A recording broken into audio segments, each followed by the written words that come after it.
Georgia State Patrol, the only people brave enough to stop Chuck Norris.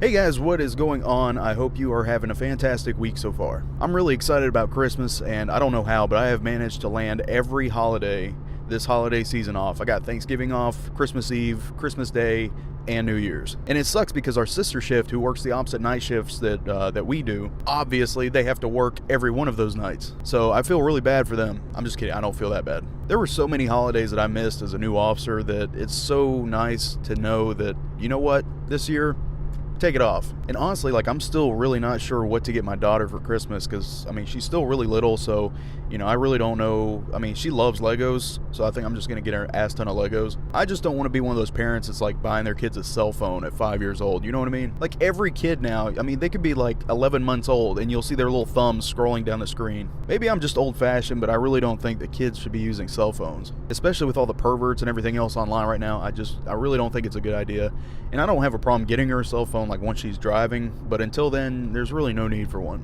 Happy birthday, you're 14, here's a leapfrog. So the other night in the Discord chat, a lot of you were asking me to do a video on Georgia State Patrol or the state police, and I wouldn't really necessarily say that there's a rivalry between local cops and state. It's more like a little brother and big brother. Local agencies are like the little brothers that are always nagging and needing shit. And state patrol is always like the older brother that doesn't have time for you. There's things that we do that I'm sure aggravate them, and there's things they do that aggravate us. 2 nights ago was a perfect example. We had a high-speed chase that lasted 30 minutes. And those of you that are in law enforcement will understand a 30-minute car chase is a long time. Most car chases are over in way under 10 minutes. If I had to put an average on it, I would say between 3 and 4 minutes. So here we are going down this road at, it was about 120 miles an hour. That's as fast as I was going to go. This guy was actually going 150. My lieutenant was keeping up with him, and I was like, nope, I'm good. But the shitty part about it was we called State Patrol, and we were like, hey, you guys want in on this? And they're like, no. And it was really shocking to me because I've never met a trooper that wanted to turn down a chase. Most departments have pretty strict policies on pit maneuvers and stuff like that. Not State Patrol. They will pit you at 130 miles an hour as long as it's not going to hurt somebody else. And State Patrol is pretty well known for writing citations and working accidents. That's the most common things that they do. But they have a lot of jobs that people don't realize. They do executive security for the governor. They have everything from aviation to the Nighthawks, and all they do is work DUI in Atlanta. They have a motorcycle unit, anything you can possibly imagine, GSP probably does. And State Patrol has one of the most extensive training programs that's out there. You're going to be in training for at least 6 months. And the State Patrol has basically broken up the state of Georgia into 9 different areas that are organized alphabetically. So you have jurisdictions that are A through the letter I. So obviously if there's 9 zones, there's a lot more counties than that in Georgia. There's several counties that are within each one of those.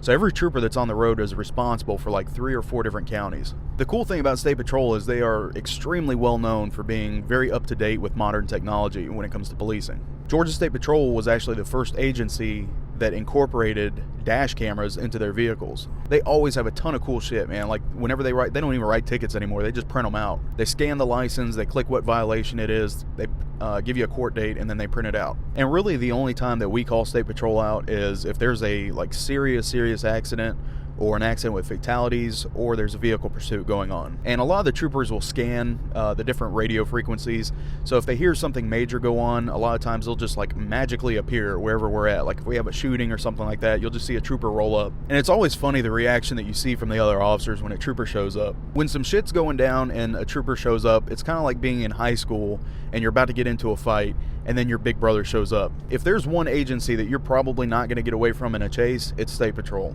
Alright, so now all the educational stuff is out of the way. What do I actually think about GSP? Most of you know I've been doing this for several years, and I've only really had one bad instance with a trooper. He was a dickhead, but other than him, I don't think I've ever met a bad trooper. Most of these guys are so willing to help you out, man. They'll do whatever it takes to help you out. And it never fails. Every time we call for a trooper, there's always this dude that shows up and he's 7'12". I'm 6 feet tall and I feel like I need to call long distance when I look up at some of these guys. Bitch, I'm roaming down here. Bend down so I can hear you. This big bitch is so tall he should have a snow cap on the top of his head. Hey, Trooper Everest. Obviously, I think part of the training regimen in trooper school is feeding these guys Wheaties. Another thing I've noticed about the State Patrol, and I think this is pretty universal, I've never seen a trooper with a messy uniform. Ever. the crease on their shirt could cut a steak. Now, the only bad thing about being a state trooper is usually when you're in charge of like 3 or 4 different counties, your backup might be 30 minutes or more away. So when some shit goes down, man, like you really have to know how to maintain your own, and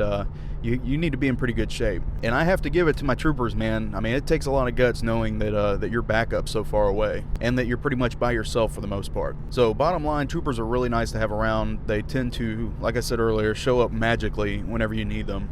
And most of them are really good guys, man. They take their jobs really seriously, and they're very knowledgeable. I don't think I've ever met a dumb trooper either. And I've had some people in the chat room and on the forum and stuff, they were asking me, you know, have you ever thought about joining the State Patrol? Hell no. I don't mind writing tickets, but I hate with a passion, hate working accidents. Especially if a commercial vehicle is involved, because it is so much information you have to get. And there's specialized training in Georgia that you can get. Most departments won't send you unless you're in the traffic division or if you're a trooper, but it's called accident reconstruction. It's basically a very extensive math-filled school to learn everything there is to know about accidents. Trajectory of cars, like how much they weigh. There's all these formulas that you have to plug in to piece together how an accident happened. So basically, you start with 2 classes. It's called On Scene 1 and 2, and those are like the prerequisites to the accident reconstruction school. Well, after you pass On Scene 1 and 2, you move on to Accident Recon 1, 2, 3, 4, and 5. And each one of these, I believe, is a week long. I am horrible at math, which really sucks because I'm Asian. I'm supposed to be good at it. But me and numbers don't mix, man. You can try to tell me like a percentage, and I will just glaze over. I have no idea what you're talking about. I don't care to know what you're talking about. Just plug it in. Let's figure this shit out. And Accident Recon is one of the hardest schools that you can attend as a Georgia officer, and I'm sure probably in other places too, because everything is math. If you don't have the exact formula and the exact equation, and you don't draw it to scale on the diagram, you fail the whole class. I think the only class that might be harder than Accident Recon is Drug Recognition Expert, or DRE. DRE is a bitch too, and that's usually for the DUI guys. And there's a lot of troopers that are DREs too, but there's not many officers in the state that are certified in that because the school is so hard.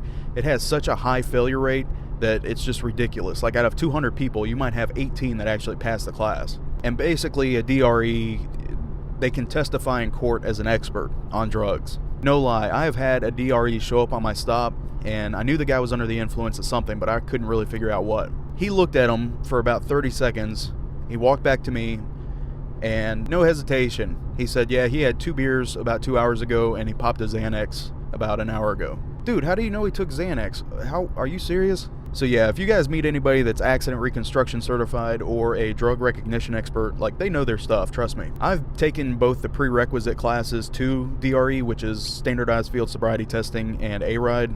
ARIDE is Advanced Roadside Impairment Detection and Enforcement, and it's basically beginning to incorporate drugs and alcohol into DUI. And standardized field sobriety testing is just basically alcohol. So there's different levels, and I have 2 of the 3, but I really don't have any interest in DRE. Guys, that is it for today. I'm going to go home and try to piece this together and get some rest before tonight. We have our yearly obstacle course tonight, so I need to hydrate before I run that.